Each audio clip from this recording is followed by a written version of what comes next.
Good morning money persons, welcome to ask money per show. మన ఈరోజు first question సత్య గారు అడుగుతున్నారు. సాయన పాలీప్లెక్స్లో ఏం జరుగుతుంది, please share your view. Valuations అట్రాక్టివ్గా ఉన్నాయి, బట్ రిస్క్ ఏమైనా ఉందా? First of all I'm really happy అండి, ఎందుకంటే రోజు రోజుకి మన మనీ పర్సన్స్ అయితే చాలా స్మార్ట్ అయిపోతున్నారు అండ్ యాక్చువల్లీ సైకిల్స్ని చాలా ఎర్లీగా క్యాచ్ చేస్తున్నారు అన్నమాట. నాకు ఈ క్వార్టర్లీ రిజల్ట్స్ యాక్చువల్లీ ఏవైతే చూసినప్పుడు క్లియర్లీ ఈ ప్యాకేజింగ్ ఇండస్ట్రీ ఏదైతే దాంట్లో ఎర్లీ సైన్స్ ఆఫ్ రివైవల్ కనబడుతుంది అనిపించింది. అండ్ మనం వాళ్ళ దగ్గర నుంచి ఆటోమేటిక్గా ఈ కంపెనీస్ రిలేటెడ్ క్వశ్చన్స్ రావడం అయితే జరుగుతుంది. యెస్, ఈ కంపెనీస్ ఎలాంటివంటే మనం సైకిల్‌ని కరెక్ట్‌గా క్యాచ్ చేయగలిగినట్టయితే మనకు షార్ట్ టర్మ్‌లోనే మల్టీ బ్యాగర్ రిటర్న్స్ అయితే డెలివర్ చేసేసి లాస్ట్ సైకిల్ మీరు చూడొచ్చు post Covid its exceptional cycle అనమాట. కానీ ఓకే, ఆ టైంలో అయినా ప్రీవియస్ సైకిల్స్‌లో చూసినట్టయితే మనకి చాలా షార్ప్ మూవ్స్ అయితే ఉంటాయి. లాస్ట్ సైకిల్ అయితే కొన్ని కంపెనీస్ 1.5 ఇయర్‌లో 5 బ్యాగర్ రిటర్న్స్, 10 బ్యాగర్ రిటర్న్స్ కూడా ఇచ్చాయన్నమాట. అండ్ పడినప్పుడు కూడా అలాగే పడతాయి. సో పెరిగేటప్పుడు ఇవి ఎందుకు పెరుగుతాయి అండ్ పడేటప్పుడు ఎందుకు పడతాయి అని మనకు తెలిసాయి అనుకోండి, మన ఈ సైకిల్ పర్ఫెక్ట్గా ప్లే చేయగలుగుతాం. పడకముందు మనం ఎగ్జిట్ అవ్వగలుగుతాం. సో ఆ పార్ట్ మీకు ఎక్స్ప్లెయిన్ చేస్తాను, సో దట్ యాక్చువల్లీ ప్యాకేజింగ్ కంపెనీస్తో మీరు ఎలా ప్లే చేయొచ్చో మీకు ఒక క్లారిటీ అయితే వచ్చేస్తుంది. మనం ఫుడ్ ఐటమ్స్ ఏవైతే ఆర్డర్ చేస్తాం, లేకపోతే ఒక బిర్యానీ ఆర్డర్ చేసాం అనుకోండి, అదొక ప్యాకేజ్లో ప్యాక్ చేసి మనకి ఇస్తారా? ఆర్ చిప్స్ ప్యాకెట్ కొన్నాం అనుకోండి, అదొక ప్యాకెట్లో మనకు వస్తుందా? నువ్వు ఈ ప్యాకెట్స్ ఏవైతే ఉంటాయో దాన్ని బీఓపీపీ ఫిల్మ్స్ అంటారన్నమాట. వాటితోని ప్యాకేజింగ్ అంతా చేస్తారన్నమాట. నువ్వు అసలు ఈ బీఓపీపీ ఫిల్మ్ ఎలా తయారవుతుందో కొంచెం బ్యాక్ వెళ్దాం, అది అర్థమైతే మనకు మొత్తం గేమ్ అర్థమైపోతుంది అన్నమాట. క్రూడ్ ఆయిల్ నుంచి పాలీప్రొపిలిన్ అయితే ఎక్స్ట్రాక్ట్ చేస్తారు. ఈ పాలీప్రొపిలిన్ని ఫర్దర్గా ప్రాసెస్ చేసిన తర్వాత మనకి ఈ బీఓపీపీ ఫిల్మ్స్ అయితే వస్తాయి. ఈ బీఓపీపీయే కాకుండా బోపెట్ అని ఉంటుంది, ఇంకా వేరే other different type of packaging materials ఉంటాయి అన్నమాట. మేజర్లీ ఎక్కువగా యూజ్ అయ్యేది ఈ బీఓపీపీ. ఈ బీఓపీపీ అనేది కొంచెం కమోటైజ్డ్ ప్రొడక్ట్. సో యాక్చువల్లీ ఎప్పుడైతే షార్టేజెస్ ఉంటాయి, షార్టేజెస్ ఉన్నప్పుడు బీఓపీపీ ఒక ప్రైజెస్ బాగా పెరుగుతాయి. అండ్ అలాగే ఎప్పుడైతే ఓవర్ సప్లై ఉంటుందో ఆ టైంలో బీఓపీపీ ప్రైజెస్ పడతాయి. సో ఈ ప్రైజెస్ పెరిగినప్పుడు పడినప్పుడు కంపెనీస్ యొక్క ప్రాఫిటబిలిటీ కూడా అలాగే మూవ్ అవుతుంటుంది. నా ప్రీవియస్ సైకిల్ని ఎక్స్ప్లెయిన్ చేస్తాను, ఆ టైంలో ఏం జరిగింది అండ్ ఆ టైంలో స్టాక్స్ ఎందుకంత షార్ప్గా మూవ్ అయ్యి దాని తర్వాత ఎందుకు పడ్డాయి మనకు అర్థమైతే ఒక క్లారిటీ వస్తుంది. కోవిడ్ తర్వాత ఏం జరిగిందంటే, కోవిడ్ టైంలో మనందరం కూడా కొంచెం ఏంటంటే జాగ్రత్త పడ్డాం కదా. అంటే ఏ ప్రోడక్ట్లు వచ్చినా కూడా ఆ ప్రోడక్ట్స్ అన్ని కూడా ప్యాకేజింగ్ మల్టిపుల్ ప్యాకేజింగ్స్ ద్వారా డెలివరీ చేయించుకోవడం అండ్ అలాగే ఆన్లైన్ డెలివరీస్ రిలేటెడ్గా డిమాండ్ బాగా పెరగడం. దీంతో ఈ బీఓపీపీ ఫిల్మ్స్ ఏవైతే ఉన్నాయో వీటికి డిమాండ్ ఒక్కసారి షార్ప్గా పెరిగిపోయింది. అండ్ డిమాండ్ అంతలా పెరిగింది కానీ ప్రొడక్షన్ అంతలా లేదు, ఎందుకంటే చాలా కంపెనీస్ ఆపరేషన్లో లేవు. అండ్ వరల్డ్ వైడ్ కొన్ని కంపెనీస్ షట్ డౌన్ అయిపోయి అండ్ కొత్త కెపాసిటీస్ రాకపోవడం వల్ల ఏంటంటే ఒకసారి షార్ట్ ఫాల్ ఏర్పడడంతో బీఓపీపీ ప్రైస్లు అమాంతంగా పెరిగిపోయి, దీంతో కంపెనీస్ యొక్క ప్రాఫిటబిలిటీ కూడా చాలా షార్ప్గా పెరిగింది. అండ్ స్టాక్స్ కూడా మనం చూసినట్లయితే పాలీప్లెక్స్ అవ్వచ్చు, కాస్మో అవ్వచ్చు, జిందాల్ పాలీ అవ్వచ్చు, నహర్ పాలీ అవ్వచ్చు, ఇవన్నీ కూడా 5 బ్యాగర్లు 10 బ్యాగర్లు స్టాక్స్ అయితే బీభత్సంగా పెరిగిపోయాయి. ఎప్పుడైతే ఈ కంపెనీస్ ఎంత ఎక్కువ ప్రాఫిట్ సంపాదించడం స్టార్ట్ చేసాయో దాన్ని ఆటోమేటిక్గా షట్ డౌన్ అయిపోయిన ప్లాన్స్, అంటే కోవిడ్ రిలేటెడ్ ఇష్యూస్ తగ్గడంతో ప్లాన్స్ రీఓపెన్ అవ్వడం, కొత్తగా ఎడిషనల్ కెపాసిటీస్ వచ్చేయడం. ఎందుకంటే ప్రాఫిట్స్ వస్తే ఆటోమేటిక్గా కొత్త కంపెనీస్ వచ్చేస్తాయి కదా. సో కొత్త కంపెనీస్ వచ్చేయడంతో యాక్చువల్లీ ఓవరాల్గా అవైలబిలిటీ పెరిగిపోయింది అండ్ అలాగే కోవిడ్ సినారియోస్ తగ్గే కొద్దీ ఆన్లైన్ డెలివరీస్ ఇవన్నీ కూడా కొంచెం తగ్గడంతో బీఓపీపీకి ఉన్న డిమాండ్ కూడా తగ్గడంతో ఏమైంది, ఒక్కసారి బీఓపీపీ ప్రైజెస్ పడ్డం స్టార్ట్ అయ్యి అండ్ అలాగే వీళ్ళ రా మెటీరియల్ ఏంటి, పాలీప్రొపిలిన్ కదా. అవి పాలీప్రొపిలిన్ యొక్క ప్రైజులు కూడా పెరిగిపోయాయి. ఎంత పెరిగిపోయాయి అంటే 9,974 అక్టోబర్కి చైనీస్ యాన్ పర్ టన్లో చూస్తారన్నమాట. మీకు ఇక్కడ చార్ట్ చూపిస్తాను. సో అంతకు పెరిగిపోయింది. సో రా మెటీరియల్ పెరిగిపోవడం అండ్ అలాగే డిమాండ్ తగ్గిపోవడం, బీఓబీపీ ప్రైజులు పడిపోవడం అండ్ అలాగే ఎవరైతే ఇన్వెంటరీ బాగా ఉంచుకున్నారో వాళ్ళకి లాసెస్ పెరిగిపోవడం, ఇవన్నిటితో స్టాక్స్ కూడా అంతేలా పడిపోయాయి అన్నమాట. ఇన్నాళ్ళ తర్వాత మళ్ళీ అగైన్ ఈ క్వార్టర్లో అయితే క్లియర్లీ ఈ బీఓపీపీ రిలేటెడ్గా ప్రైజెస్ మనకి ఎర్లీ సైన్స్ పెరగడం అయితే కనబడుతుంది, డిమాండ్ రివైవల్ అయితే కనబడుతుంది అండ్ అలాగే పాలీప్రొపిలిన్ యొక్క ప్రైజులు కూడా మీకు ఇక్కడ చార్ట్ చూపిస్తాను. 9,974 చైనీస్ యాన్ పర్ టన్ నుంచి ఇప్పుడు 7,577 చైనీస్ యాన్ పర్ టన్కి తగ్గినట్టుగా అయితే మనకు కనబడుతుంది. సో రా మెటీరియల్ ప్రైజులు కూడా తగ్గాయి, which is really good. And in fact companies conference call ట్రాన్స్క్రిప్ట్లు ఏవైతే వచ్చాయో, నేను కాస్మో ఫస్ట్ ఒక కాన్ఫరెన్స్ కాల్ అయితే చదివాను. మేనేజ్మెంట్ అయితే డిమాండ్ ఎన్విరాన్మెంట్ గురించి చాలా పాజిటివ్గా కామెంట్ అయితే చేశారు అండ్ మిగిలిన మేనేజ్మెంట్స్ కూడా యాక్చువల్ రిజల్ట్స్ టైంలో వాళ్ళ కామెంటరీస్ అయితే పాజిటివ్గా కనబడ్డాయి. సో ఒకవేళ నిజంగానే డిమాండ్ ఎన్విరాన్మెంట్ బాగా పెరిగింది అంటే రూరల్ డిమాండ్ పెరిగి ఎఫ్ఎంసీజీ రిలేటెడ్గా ఒకసారి డిమాండ్ పెరగడం అండ్ అలాగే ప్యాకేజింగ్ రిలేటెడ్ డిమాండ్ పెరిగింది అనుకోండి, ఆటోమేటిక్గా ఏమవుతుంది, మనకి కరెంట్లీ బీఓపీపీ ప్రైసెస్ అయితే స్టెబిలైజ్ అయ్యాయి కదా, ప్రైజెస్ పెరగడం స్టార్ట్ అయ్యాయి అనుకోండి, దాన్ని ఆటోమేటిక్గా ఈ కంపెనీస్ అన్ని కూడా ఎడిషనల్గా ప్రాఫిట్ అయితే సంపాదిస్తాయి అన్నమాట. So that's a cycle. ఈ సైకిల్ని మనం ఎర్లీగా క్యాచ్ క్యాచ్ చేసి ప్లే చేయగలిగినట్టయితే we can make very good money. Okay. కాకపోతే ఇవేంటంటే మనకి లాంగ్ టర్మ్ కంపెనీస్ మనం టాటా ఎల్ఎక్సీలు, కేపీఈటీలు ఆర్ ఎనీ టెక్ కంపెనీ టీసీఎస్‌లు ఇలా హెచ్‌డిఎఫ్‌సి బ్యాంక్‌లు ఓకే. హెచ్‌డిఎఫ్‌సి బ్యాంక్ ఇప్పుడు హెచ్‌డిఎఫ్‌సి బ్యాంక్ అంటే ఎవరైనా తిట్టుకుంటారేమో కానీ నేను లాస్ట్ 1, 1 ½ స్టాక్ ప్రైస్ పర్ఫార్మెన్స్ లేదు కాబట్టి. కాకపోతే that's a multi bagger. Very long term multi bagger అనమాట. సో, అలాంటి కంపెనీ కాదు. సో, అంటే ఒక 10 సంవత్సరాలు, 20 సంవత్సరాలు ఉంచేసుకొని ఓకే. నా గురించి, నా పిల్లల గురించి ఇలా ఉంచేసుకుంటే ఓరే మంచి పీరియడ్‌లోనే చాలా మల్టీ బ్యాగర్ రిటర్న్ డెలివరీ అవుతదని టైప్ కంపెనీస్ కాదు. ఇవన్నీ ఏంటంటే సిక్లికల్ కంపెనీస్. సైకిల్ ప్లే చేయడం రావాలి. Okay. Entry and exit is also very, very important అనమాట. సో, కరెంట్‌లీ అయితే రివైవల్ ట్రెండ్స్ అయితే ఎర్లీ సైన్స్ అయితే కనబడుతున్నాయి. అందుకని మనకు స్టాక్స్‌లో కూడా ఒకసారి జంప్ కనబడుతుంది. స్టాక్స్ పెరిగినా కూడా ఇంకా యాక్చువల్లీ ఏంటంటే ఇది ఇంకా ఎర్లీ సైన్సే కదా! ఒకవేళ నిజంగానే మేనేజ్మెంట్లు చెప్తున్న విధంగా డిమాండ్ ఎన్విరాన్మెంట్ బాగా పికప్ అయిందనుకోండి, ఈ స్టాక్స్ బాగా పడ్డాయి కాబట్టి పెరిగినప్పుడు కూడా అంతేలా పెరిగితే ఇన్వెస్టర్లు కూడా మంచి రిటర్న్ అయితే సంపాదించే ఆస్కారం ఉన్నది. నౌ ఇక్కడ ఈ టీమ్‌లో ప్లే చేయాలంటే మనకు ముందున్న కంపెనీస్ ఏంటి? పాలీప్లెక్స్ ఒకటి, జిందాల్ పాలీ ఒకటి, Nahar Poly, Cosmo First, UFlex and various other companies మీకు ఇక్కడ స్క్రీన్ మీద చూపిస్తున్నాను కదా! ఈ కంపెనీస్ అన్నిటి ద్వారా ప్లే చేయొచ్చు. అండ్ ఈచ్ కంపెనీ యొక్క కెపాసిటీస్ అంతా ఇవన్నీ కూడా కొంచెం డీప్‌గా వర్క్ చేయాల్సి ఉంటది. మీకు ఏంటంటే హెడ్స్ అప్ అయితే నేను ఇచ్చాను కదా! దీని మీద వర్క్ చేయడానికి ట్రై చేయండి. ఒకవేళ మీకు ఏదైనా సపోర్ట్ కావాలనుకోండి, అంటే ఈ కంపెనీస్ అన్నిటి మీద వర్క్ చేసి ఏదైనా ఎక్స్‌క్లూజివ్ వీడియో తెమ్మంటే చెప్పండి. టీమ్‌కి చెప్తాను. Will work on it. Work చేసి మీకు ఎవరి దగ్గర ఏ ప్రొడక్ట్ రిలేటెడ్‌గా ఎంత కెపాసిటీ ఉన్నది, అండ్ ఏ కంపెనీస్ దగ్గర ఏ అడ్వాంటేజెస్ ఉన్నాయి, అండ్ ఏ కంపెనీస్‌ని మనం ముట్టుకోకూడదు. ఇలాంటివన్నీ కూడా డీప్‌గా వర్క్ చేసి మీకు వీడియో అనేది తీసుకురావడానికి ప్రయత్నిస్తాం. But definitely clearly early science of revival అయితే కనబడుతుంది. సో, ప్యాకేజింగ్ కంపెనీస్ యొక్క కాన్ఫరెన్స్ కాల్ ట్రాన్స్క్రిప్ట్స్ ఏవైతున్నాయో కొంచెం టైం తీసుకొని చదవడానికి ప్రయత్నించండి. ఎవరైనా ఈ సైకిల్ అంటే హై రిస్క్ టేకర్స్ ఉంటారు కదా! సైకిల్ ప్లే చేయాలనుకున్నట్టయితే మీకు అర్థమైతే మాత్రం క్లియర్‌లీ మనకి సైకిల్ రివైవల్ కనబడుతుంది కాబట్టి ప్లే చేయగలిగినట్టయితే we might make very good money. మన నెక్స్ట్ క్వెషన్ ఈ చిన్న గారు అడుగుతున్నారు. ఆయన బెస్ట్ పీఎంఎస్ గురించి అడుగుతున్నారు. చిన్న గారు క్వెషన్‌కి ఆన్సర్ చేసే ముందు స్మాల్ రిమైండర్ గైస్, ఇప్పటివరకు షేర్ చేసిన ఆన్సర్ మీకు నచ్చిందా? హెల్ప్‌ఫుల్ అయింది అనిపిస్తే మేము ఒకటే అడుగుతాం, వీడియోని లైక్ చేయండి అని చెప్పి. వీడియోని లైక్ చేయని వాళ్ళు తప్పకుండా లైక్ చేయడం అయితే మర్చిపోకండి. మీకు కూడా ఏదైనా క్వెషన్ ఉండి మమ్మల్ని అడగాలనిపించినట్టయితే కింద కామెంట్ సెక్షన్‌లో #AskMoneyPers అని కంటిన్యూస్‌గా రాసి మీకు క్వెషన్ రాసినట్టయితే మీ క్వెషన్స్ మాకు రీచ్ అవుతాయి. ఆయన క్వెషన్ చదువుతాను. నా దగ్గర ఉన్న ఈక్విటీ వాల్యూ 50 lakh ఉన్నది అండ్ మ్యూచువల్ ఫండ్స్‌లోని 85,000 రూపీస్ ఇన్వెస్ట్ చేస్తున్నాను. నా ఏజ్ 41 years. నా దగ్గర ఉన్న ఈక్విటీ అమౌంట్ ఏదైనా బెస్ట్ పీఎంఎస్‌లో ఇన్వెస్ట్ చేద్దాం అనుకుంటున్నాను. బెస్ట్ పీఎంఎస్ చెప్పగలరు? నాకు ఇద్దరు కిడ్స్ ఉన్నారు. 7th and 10th స్టాండర్డ్ చదువుతున్నారు. వాళ్ళ హైయర్ ఎడ్యుకేషన్‌కి అండ్ అలాగే పాప మ్యారేజ్‌కి అండ్ 54th ఇయర్ నుంచి ఎస్‌డబ్ల్యూపీలో ఎవ్రీ మంత్ 3 lakhs వచ్చేలా చేయడానికి సరిపోతుందా సార్? ఒకసారి నా గోల్ రీచ్ అవ్వడానికి ఎలా ప్లాన్ చేసుకోవాలో చెప్పండి. నేను రిస్క్ తీసుకోవడానికి కూడా ఓకే. చిన్న గారు రిస్క్ పార్ట్ కొంచెంసేపు పక్కన పెడదాం. దానికన్నా ముందు మీ దగ్గర 50 lakhs కార్పస్ ఉన్నదని చెప్తున్నారు కదా! అండ్ బెస్ట్ ఫండ్ మేనేజర్ అంటే బెస్ట్ పీఎంఎస్ ఫండ్ మేనేజర్ అంటూ ఎవరు ఉండరండి. మనకి ఈచ్ ఫండ్ మేనేజర్‌ది ఒక్కొక్క స్టైల్ ఉంటదన్నమాట. మనకు ఆ స్టైల్ సెట్ అవుతదో లేదో ఫస్ట్ మనం చూసుకోవాలి.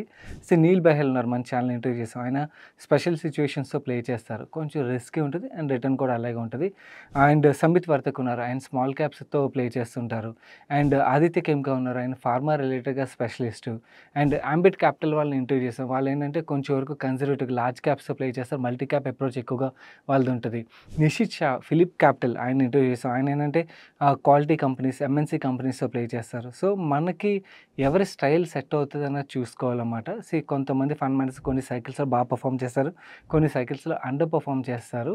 సో, మనకి సెట్ అయితే మనం అండర్ పర్ఫార్మ్ చేస్తున్నప్పుడు కూడా వాళ్ళతో స్టిక్ అని లాంగ్ టర్మ్‌లోని రిటర్న్ అయితే సంపాదించగలుగుతాం. సో, మిగిలిన వ్యూవర్స్ కూడా అగైన్ నేను ఇది చెప్పదలుచుకున్నాను ఏంటంటే, మనం ఒకసారి స్టైల్ అర్థం చేసుకోవాలి. అర్థం చేసుకొని మనకు సెట్ అవుతదంటే దెన్ ఆ పీఎంఎస్ వెళ్ళొచ్చన్నమాట. కానీ మీ కేస్ విషయంకి వచ్చేసరికి నేను క్లియర్‌లీ పీఎంఎస్ వద్దనే చెప్తాను.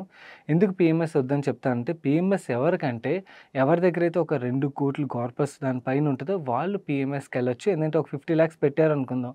ఆ ఫండ్ మేనేజరు బాగా పర్ఫార్మ్ చేయలేదు. పర్ఫార్మ్ చేయాలని రూల్ లేదు కదా! బాగా పర్ఫార్మ్ చేసిన ఫండ్ మేనేజర్లు కూడా అండర్ పర్ఫార్మ్ చేయొచ్చు. చాలా లాంగ్ పీరియడ్ అండర్ పర్ఫార్మ్ చేయొచ్చు. అండ్ బాగా పర్ఫార్మ్ చేయని టైంలోని మన ఎంటైర్ డబ్బులు స్ట్రక్ అయిపోతే కరెక్ట్ కాదు కదా! అదే 2,00,00,000 నాది ఒక 25% ఆఫ్ ద మనీ పెట్టినా ఫైన్. సో, అన్‌లెస్ 2,00,00,000 కార్పస్ ఉంటే కానీ పీఎంఎస్ అయితే చూడొద్దు. చాలామంది 50 లక్షల వరకు సేవ్ చేసేద్దాం ఎలా ఒకలా చేసిన తర్వాత ఎవరో ఒక పీఎంఎస్ ఫండ్ మేనేజర్‌కి ఇచ్చేద్దాం అనుకున్నారు. ఆ అప్రోచ్ అయితే కరెక్ట్ కాదండి. బుల్ మార్కెట్‌లో ఏంటంటే అందరూ బాగానే పర్ఫార్మ్ చేస్తారు. అందరూ రిటర్న్స్ బాగానే కనబడతాయి. కానీ మనకి ఓరే సైకిల్స్ చూడాలన్నమాట. మల్టిపుల్ సైకిల్స్ చూసినప్పుడు అర్థమవుతది. సో, మీ కేస్‌లో ఇప్పుడే పీఎంఎస్‌కెళ్ళడం అన్నది కరెక్ట్ కాదన్నది నా వ్యూ అండి. మీ మ్యూచువల్ ఫండ్స్‌లో ఏదైతే కంటిన్యూ చేస్తున్నారో అలాగే కంటిన్యూ చేసుకోండి. అండ్ సెకండ్ మీరు అంటే పిల్లల గోల్స్ రిలేటెడ్‌గా వాళ్ళ ఎడ్యుకేషన్‌కి, మ్యారేజ్‌కి ఎంతెంత కావాలన్నది అమౌంట్స్ ఏవి రాయలేదు. అంటే అట్‌లీస్ట్ ఇప్పుడు ప్రెజెంట్ ఎంత ఎక్స్‌పెన్స్ అవుతదో చెప్పినట్టయితే నేను ఫ్యూచర్ రిలేటెడ్‌గా కాలిక్యులేట్ చేసుకోగలుగుతాను. లేదా వాళ్ళు ఏం చదవాలనుకున్నారో దాని రిలేటెడ్‌గా రాసినా కూడా ఏదో ఒక నంబర్ తీసి మీకు చూపించగలను. మీరు అవేం రాయకపోవడం వల్ల నాకు ఆ పార్ట్ అయితే కాలిక్యులేట్ చేయలేకపోతున్నాను. ఇంకొంచెం క్లియర్‌గా అవి రాసి షేర్ చేశారనుకోండి, అంటే గోల్స్ ఏవున్నాయి, దానికి ఇప్పుడు ప్రెజెంట్ ఎక్స్‌పెన్స్ ఎంతవుతుంది రాశారనుకోండి, దాని ఫ్యూచర్‌లో ఎంతవుతది, దాని రిలేటెడ్‌గా మనం ఇప్పుడు ఎంత సేవ్ చేస్తే సరిపోద్ది, ఇవన్నీ కూడా కాలిక్యులేట్ చేయగలుగుతాను. కానీ మీరు అవేం రాయలేదు కాబట్టి ఆ పార్ట్ అయితే ఎక్స్‌ప్లెయిన్ చేయలేకపోతున్నాను. మన నెక్స్ట్ క్వెషన్ రాకేష్ అడుగుతున్నారు. హాయ్ బ్రో, నేను ప్రైవేట్ కంపెనీలో వర్క్ చేస్తున్నాను. నా సాలరీ 40,000. నా ఏజ్ 29 ఇయర్స్. మా మంత్లీ ఎక్స్‌పెండిచర్ రూ. 18,000. నేను ఎందులో ఇన్వెస్ట్ చేయాలి? మీ వీడియోస్ చూసాక మంత్లీ రూ. 10,000 ఎస్ఐపి చేస్తున్నాను. ఎస్ఐపి స్టాప్ చేసి టర్మ్ ఇన్సూరెన్స్ పాలసీ తీసుకోవాలా చెప్పండి. దానికి ఎస్ఐపి ఎందుకు స్టాప్ చేయాలండి?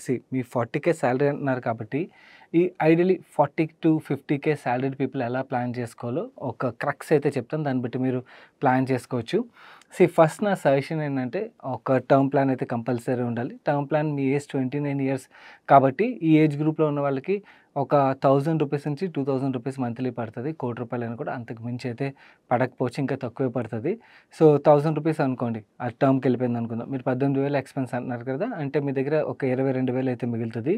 మిగిలిన డబ్బులు మొత్తం ఇన్వెస్ట్ చేయమని నేను చెప్పను. నా సజెషన్ ఏంటంటే ఈ ఏజ్ గ్రూప్‌లో ఉన్న వాళ్ళకి ఫస్ట్ మీ మీద మీరు ఇన్వెస్ట్ చేసుకోండి. Which is more important. ఎందుకంటే మీకు present you are getting good salary. కాకపోతే మీరు ఫ్యూచర్‌లో ఇంకా బాగా గ్రో అవ్వాలనుకోండి. మీ స్కిల్స్ అప్‌గ్రేడ్ అవ్వాలి. స్కిల్స్ అప్‌గ్రేడ్ అయినప్పుడే మీరు నెక్స్ట్ లెవెల్‌కి గ్రో అవ్వగలుగుతారు. మీ ఇన్‌కమ్ కూడా అంతే ఎక్స్‌పోనెన్షియల్లీ గ్రో అవుతది. మన స్కిల్స్ అప్‌గ్రేడ్ అవ్వలేదనుకోండి, మన గ్రోత్ ఎలా ఉంటదంటే లీనియర్‌గా ఉంటది. కొంచెం ఇలాగ ఉంటది. వేరేస్ స్కిల్స్ అప్‌గ్రేడ్ చేసుకుంటూ వెళ్ళామనుకోండి, సడెన్‌గా ఏమవుతదంటే ఇలా వెళ్తున్న కెరియర్ గ్రాఫ్ ఒక్కసారి జంప్ తీసుకుంటదనమాట. సో, ఒక్కసారి మన కెరియర్ నెక్స్ట్ లెవెల్‌కెళ్ళిపోద్ది. సో, మీరు ఒక at least 20% of me monthly income ఏదైతే ఉన్నదో దాన్ని ఏదైనా మీ హాబీస్ కానీ, లేకపోతే మీరు ఫ్యూచర్‌లో నెక్స్ట్ లెవెల్‌కి వెళ్ళడానికి ఏదైతే స్కిల్స్ అప్‌గ్రేడ్ చేసుకోవాలో దానికి కానీ కంపల్సరీ స్పెండ్ చేయండి. Which is very, very important. ఇలా స్పెండ్ చేసినప్పుడే చాలా త్వరగా మనం ఫైనాన్షియల్ ఫ్రీడమ్ అచీవ్ చేయగలుగుతాం. ఎందుకంటే కెరియర్‌లో బాగా గ్రో అయినప్పుడే కదా ఇన్‌కమ్ బా వస్తది. అండ్ అలాగే మన సేవింగ్స్ కూడా పెరుగుతాయి. సో, ఈ 20% స్పెండ్ చేసిన వాళ్ళే త్వరగా వాళ్ళు ఫైనాన్షియల్ ఫ్రీడమ్ అయితే అచీవ్ చేయగలుగుతారు. సో, 20% మీరు అంటే నెలకి 2,000 నుంచి రూ. 3,000 మీ హాబీకి కానీ, లేకపోతే స్కిల్ అప్‌గ్రేడేషన్ కానీ స్పెండ్ చేయండి. అండ్ మిగిలిన 17,000 ఏవైతున్నాయో ఆ 17,000 కూడా నేను ఇన్వెస్ట్ చేయమని చెప్పను. దాంట్లోంచి ఒక రూ. 2,000 కంటింజెన్సీ ఫండ్‌కి ఉంచుకోండి. ఎందుకంటే సడెన్‌గా ఏం ఎక్స్‌పెన్స్ వచ్చినా కూడా మన లాంగ్ టర్మ్‌కి ఇన్వెస్ట్ చేసిన పోర్ట్‌ఫోలియోని డిస్టర్బ్ చేయకుండా ఉండడానికి ఈ కంటింజెన్సీ ఫండ్ అయితే తప్పకుండా హెల్ప్‌ఫుల్ అవుతది. ఈ రూ. 2,000 ఎక్కడ పార్క్ చేయాలి? అల్ట్రా షార్ట్ టర్మ్ ఫండ్స్ కానీ, లేకపోతే లో డ్యూరేషన్ ఫండ్స్ కానీ మీకు దొరుకుతాయి. వాటిలో ఎస్ఐపి చేసేయండి సరిపోతుంది. ఓకే. ఇంకా మిగిలిన రూ. 15,000 ఏవైతున్నాయో 15,000లోని ఒక రూ. 5,000 మీ ఏజ్ లెస్ దెన్ 30 కాబట్టి స్మాల్ క్యాప్ ఫండ్స్ సెలెక్ట్ చేసుకోండి. స్మాల్ క్యాప్ ఫండ్స్‌లో మీకు నెక్స్ట్ 1-2 ఇయర్స్‌లో పెద్దగా రిటర్న్ కనబడకపోవచ్చు. ఎందుకంటే బాగా ర్యాలీ అయింది కాబట్టి. కనబడకపోయినా కూడా ఓవర్ ఏ లాంగ్ పీరియడ్ మీకు స్మాల్ క్యాప్స్‌లో అయితే మంచి రిటర్న్ వస్తది. సో, 2, 3 సంవత్సరాలు ఆర్ 4 సంవత్సరాలు మీకు రిటర్న్ కనబడకపోయినా కూడా ఎస్ఐపిని కంటిన్యూ చేసుకెళ్ళండి.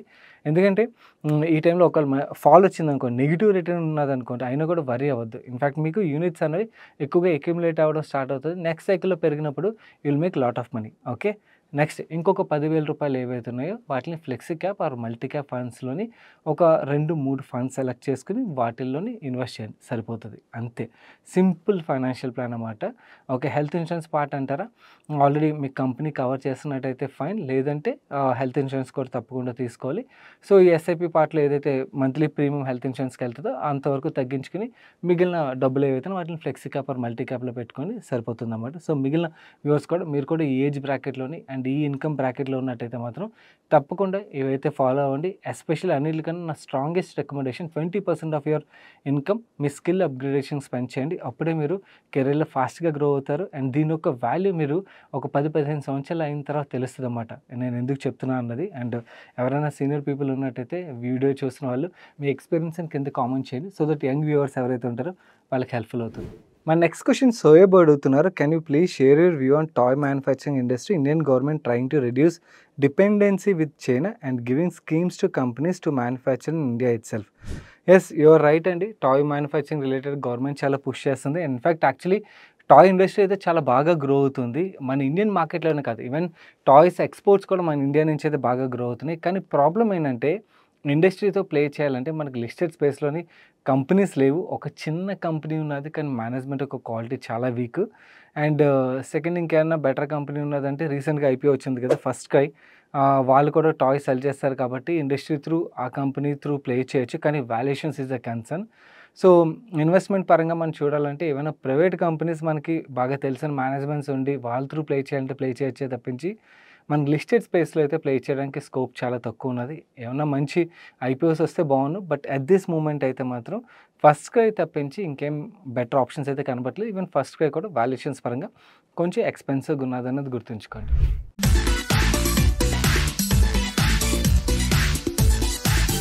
అండ్ ఈరోజు సండే ఫండే సజెషన్ విషయంకి వచ్చేసరికి యాక్చువల్లీ ఈ వీక్‌లో చాలా ఆక్యుపైడ్ అయిపోయి ఉన్నాను. దానివల్ల ఏం మూవీస్ చూడడానికైతే అవ్వలేదు. కాకపోతే యశ్వంత్ 'మ్యాడ్ మ్యాక్స్ ఫ్యూరియస్' చూసాను. చాలా బాగుంది. సజెస్ట్ చేయండి అని అయితే చెప్తున్నాడు. సో, ఈసారి సండే ఫండే సజెషన్ యశ్వంత్ నుంచి అయితే వస్తుంది. You can check that movie. Next question చూసినట్లయితే వ్యూవర్ తన పేరు మెన్షన్ చేయడం మర్చిపోయారు.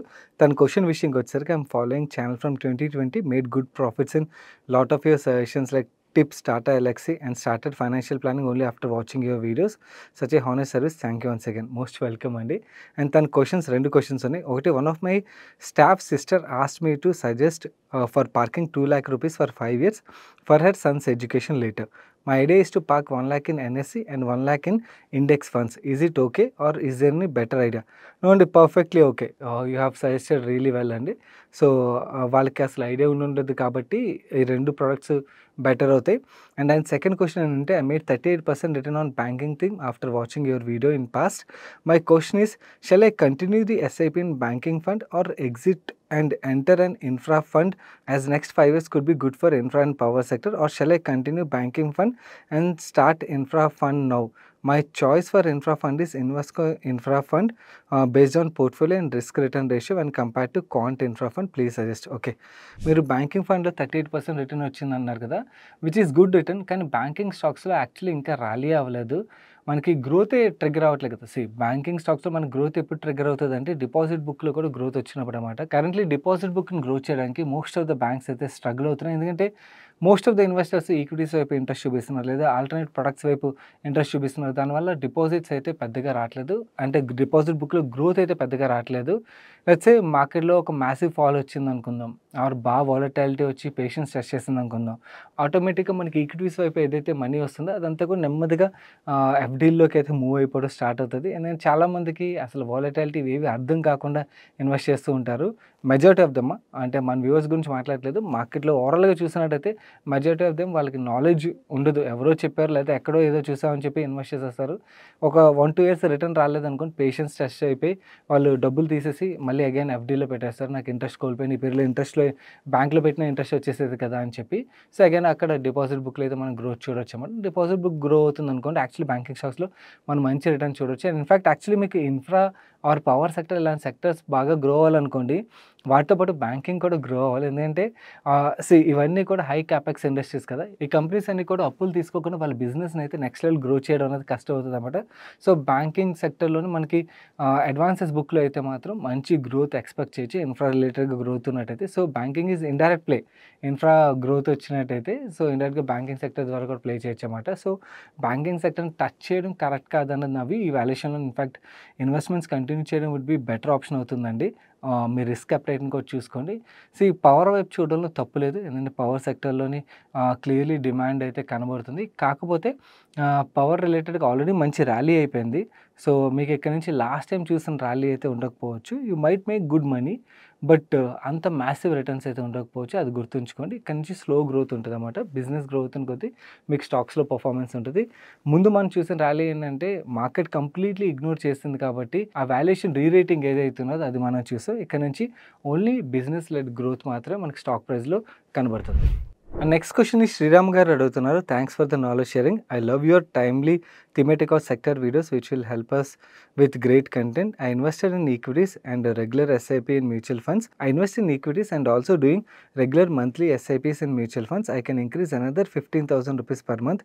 Can you please check the following adjustments and where should I add additional money? Okay, మీరు ఫండ్స్ పేర్లు రాశారండి, నేను చూశాను. No most of the themes and అలాగే ఓవరాల్గా బాగానే కవర్ చేశారు పోర్ట్ఫోలియోలోని. అండ్ అడిషనల్ 15K ఇన్వెస్ట్మెంట్ రిలేటెడ్గా నన్ను అడిగినట్టయితే పర్సనలీ ఇంక అడిషనల్ ఫండ్స్ అయితే యాడ్ చేయొద్దండి. ఇప్పటికే చాలా ఫండ్స్ ఉన్నాయి. సో దీని బదులు ఎగ్జిస్టింగ్ ఫండ్స్లోనే యాడ్ చేసుకొని వుడ్ బి బెటర్ ఆప్షన్ అవుతుంది. మీరు ఒకవేళ అగ్రెసివ్ అయితే small cap and mid cap funds ఉన్నాయి కదా, వాటిలో యాడ్ చేసుకోండి. Parag Parikh flexi cap is a good fund. అంటే మీకు ఓవరాల్గా మిగిలిన ఏదైతే అగ్రెసివ్ పోర్ట్ఫోలియో ఉన్నదో దానికి కొంచెం స్టేబుల్ పార్ట్ ఈ ఫండ్ నుంచి అయితే మీకు దొరికే ఆస్కారం ఉన్నది. అండ్ అలా డిజిటల్ ఫండ్లోని, ఎనర్జీ ఫండ్లోని అండ్ కన్జ్యూమర్ ఫండ్లో కూడా అడిషనల్ మనీ అయితే యాడ్ చేయొచ్చు. సో నో న్యూ ఫండ్స్ అండి, ఆల్రెడీ చాలా ఫండ్స్ ఉన్నాయి కాబట్టి ఎగ్జిస్టింగ్ వాటిలోనే యాడ్ చేసుకొని better.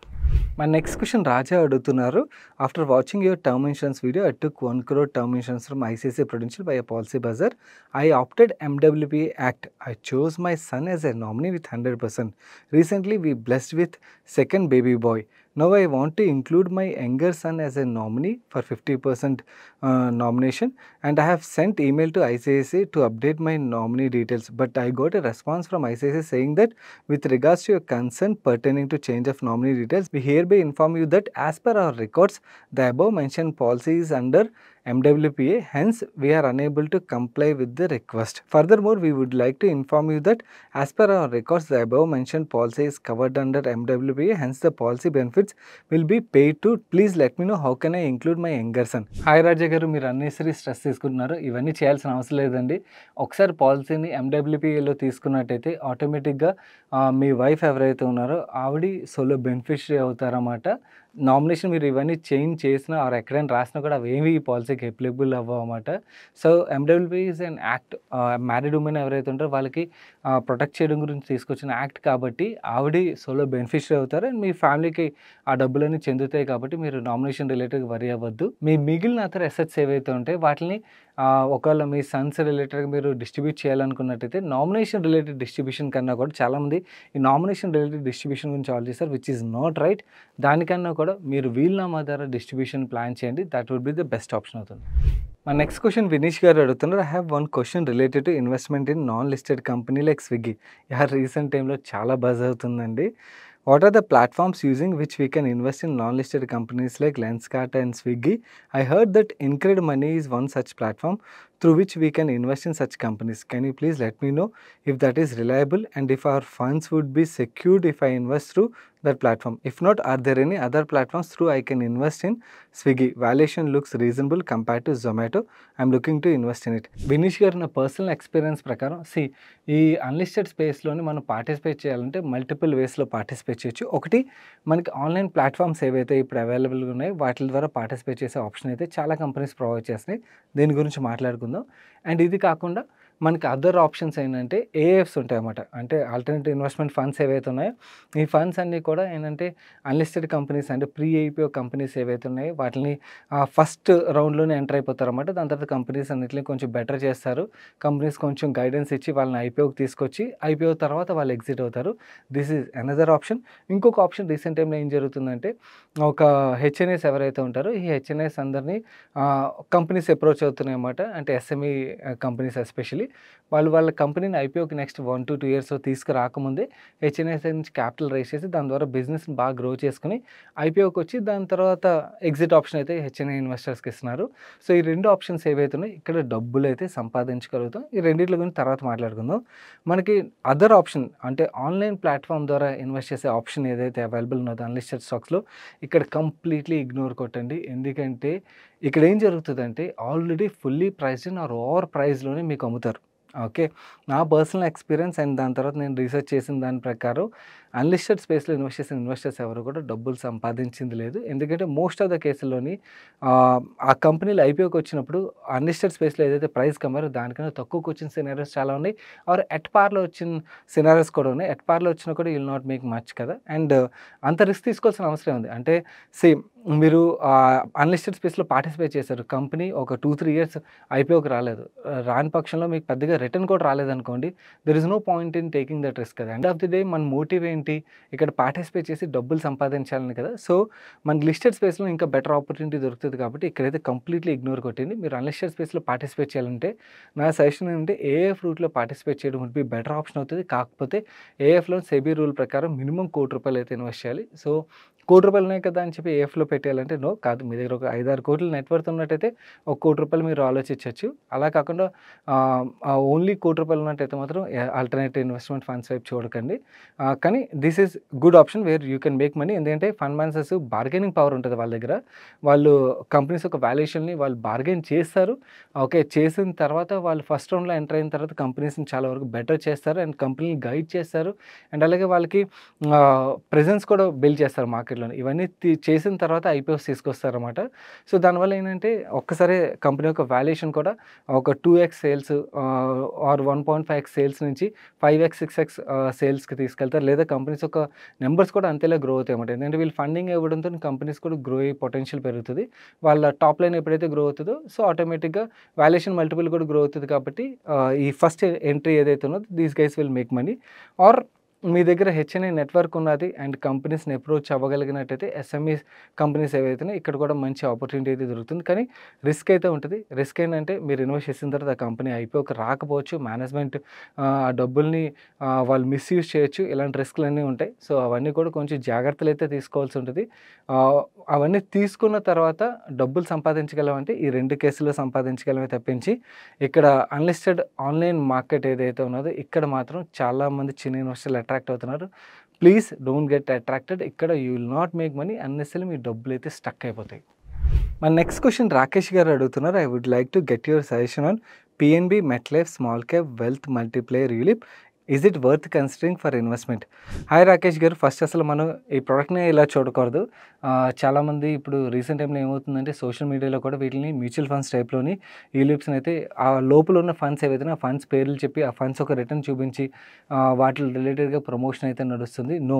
These are insurance policies. మనం చూడాల్సింది అసల ఆ ఇన్స్యూరెన్స్ పాలిసీ ఏంటి? ఓకే. ఆ పాలిసీలో మీకు వచ్చే బెనిఫిట్స్ ఏంటి? దాంట్లో ఉన్న ఛార్జెస్ ఏంటి? అండ్ ఆ ఛార్జెస్ అన్నీ పోగా మీకు రిటర్న్ వస్తదా? రాదా? అవి చూడాలి. అండ్ ఆ ప్రొడక్ట్ నచ్చితే దెన్ దాంట్లోనే ఏ ఫండ్స్ అవైలబుల్ ఉన్నాయి? ఆ ఫండ్స్ యొక్క పర్ఫార్మెన్స్ ఎలా ఉన్నది? అన్నది చూడడం కరెక్ట్ అవుతదే కానీ రివర్స్ వెళ్తున్నారన్నమాట. ఈ reverse order is not right. First product నుంచి స్టార్ట్ అయ్యి దాని తర్వాత ఫండ్‌కి రావడం కరెక్ట్ ఆప్షన్ అవుతది. నన్ను అడిగినట్టయితే personally avoid ULIPs as much as you can. ఎందుకంటే యూలిప్స్‌లో మోస్ట్ కేసుల్లోని మీకు లాక్ ఇన్ ఉంటది. అండ్ అలాగే ఛార్జెస్ చాలా వరకు ఎక్కువగా ఉంటాయి. అండ్ అలాగే ఫండ్ పర్ఫార్మెన్స్ రిలేటెడ్‌గా కూడా కన్సిస్టెన్సీ ఉండదు. ఎందుకంటే ప్రెషర్ ఉంటది కదా ఫండ్ మేనేజర్ మీద. సో, దీనికన్నా కూడా మీకు మ్యూచువల్ ఫండ్స్ ఏవైతే ఉన్నాయో వాటిని చూస్ చేసుకోవడం బెస్ట్ ఆప్షన్ అవుతది. అండ్ రీసెంట్‌గా సోషల్ మీడియాలో కూడా చాలా అగ్రెసివ్‌గా ఈ యూలిప్ ఫండ్స్‌ని అయితే ప్రమోట్ చేసేస్తున్నారు. యాస్ ఇఫ్ మ్యూచువల్ ఫండ్ లాగా. అది చాలా తప్పు. ఇన్‌ఫాక్ట్ దట్ ఈస్ క్రైమ్ అన్నమాట. ఏంటంటే ఆళ్ళు చేస్తే డబ్బులొస్తాయి బాగా. కానీ ప్రాబ్లమ్ ఏంటంటే చాలామంది తెలియని ఇన్వెస్టర్లు అందరూ కూడా అవేవో మ్యూచువల్ ఫండ్స్ అనుకుని వాటిలో లాక్ ఇన్ అయిపోయే రిస్క్ అయితే ఉంటది. మీ ఫ్రెండ్స్ అండ్ ఫ్యామిలీ ఎవరైతే ఉంటారో వాళ్ళకి కూడా ఒక అవేర్‌నెస్ అయితే క్రియేట్ చేయండి. ఇన్స్యూరెన్స్ పాలిసీల్లో వచ్చే ఎన్ఎఫ్ఓలు ఏవైతే ఉన్నాయో అవి ఎన్ఎఫ్ఓలు కాదు. ఆర్ మ్యూచువల్ ఫండ్స్ కాదు. ఓకే. యూలిప్స్ బదులు మనకి మార్కెట్‌లో మ్యూచువల్ ఫండ్స్ ఏవైతే ఉన్నాయో వాటిలో ఇన్వెస్ట్ చేయడం బెటర్ కానీ ఇవి కాదు. ఇన్స్యూరెన్స్‌లో మనకు కావాల్సిన 3 ఇన్స్యూరెన్స్ పాలిసీలు. ఒకటి టర్మ్ ఇన్స్యూరెన్స్, ఇంకోటి హెల్త్ ఇన్స్యూరెన్స్, ఇంకోటి ప్రాపర్టీ ఆర్ అసెట్స్ ఏమైనా ఉన్నట్టయితే ఆ అసెట్స్ రిలేటెడ్ ఇన్స్యూరెన్స్. ఇవి తప్పించి వేరే ఏ ఇన్స్యూరెన్స్ అయినా కూడా మసిపూసి మారేడుకాయలే గుర్తుంచుకోండి. మన నెక్స్ట్ క్వెషన్ దామోదర్ గారు అడుగుతున్నారు. సార్ మీరు చెప్తారు కదా సక్సెషన్ గురించి విల్ రాయాలని చెప్పి. ప్రెజెంట్ ప్రాపర్టీ ఏమీ లేకున్నా కూడా విల్ రాయొచ్చా? వైఫ్ అండ్ పిల్లల పేర్ల మీద. నేను ఎలక్ట్రికల్ టెక్నీషియన్‌గా ఒక కంపెనీలో జాబ్ చేస్తున్నాను.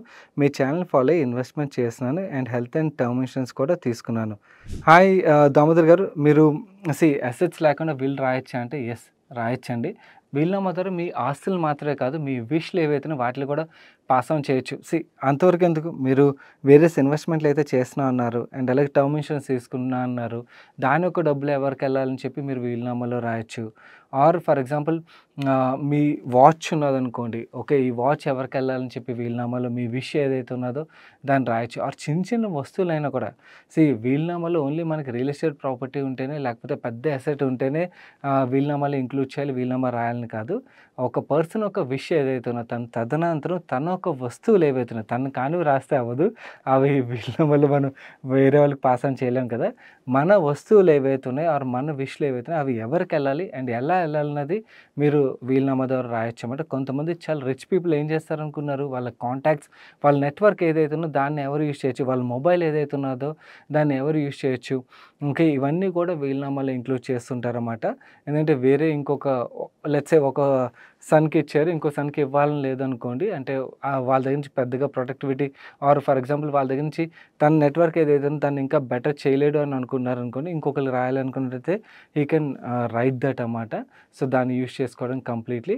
సో, వీలునామా అన్నది ఓన్లీ మన దగ్గర పెద్ద పెద్ద ఆస్తులుంటే కాదు. సో, మన టాంజిబుల్ ఆర్ ఇన్‌టాంజిబుల్ అసెట్స్ ఏవైతే ఉన్నాయో అవి ఎవరికెళ్ళాలి, ఎలా ఎళ్ళాలన్నది మనం వీలునామా ద్వారా అయితే రాయొచ్చు. సో, హ్యాపీగా మీ దగ్గర కరెంట్‌లీ ఏవైతే ఉన్నాయో అవన్నీ కూడా వీలునామా ద్వారా ఎవరికేమి ఇవ్వాలన్నది రాయాలనుకున్నట్టయితే ఒక వైట్ పేపర్ మీద మీరు రాయొచ్చు. అండ్ రిజిస్టర్ చేసినట్టయితే ఇంకొంచెం బెటర్ అవుతుంది. So that's it for today's ask money పై షో గైస్. నిన్న ఒక interesting data centre related company ఐపీఓగా అయితే మన ముందుకు వస్తుంది. ఆ వీడియోని రిలీజ్ చేసాం. చూడని వాళ్ళు తప్పకుండా చూడండి. ఇక్కడ ఎండ్ కార్డ్‌లో ఉంటుంది. అండ్ వీడియోని ఇప్పటివరకు లైక్ చేయని వాళ్ళు వీడియోని లైక్ చేసి మీ ఫ్రెండ్స్ అండ్ ఫ్యామిలీ మెంబర్స్ తప్పకుండా షేర్ చేయండి. అండ్ ఛానల్‌కి అయితే ఫస్ట్ టైం వస్తే ఇలాంటి కంటెంట్ ఫాలో అయ్యి మీ ఫైనాన్షియల్ నాలెడ్జ్‌ని ఎన్హాన్స్ చేసుకోవడానికి ఛానల్ సబ్స్క్రైబ్ చేసి పక్కన బెల్ ఐకాన్‌లో ఆల్ నోటిఫికేషన్స్ యాక్టివేట్ చేసుకోండి. నేను సాయి కృష్ణ పత్రి మరొక మంచి వీడియోతో మీ ముందుకు వస్తాను. Till then bye bye, take care.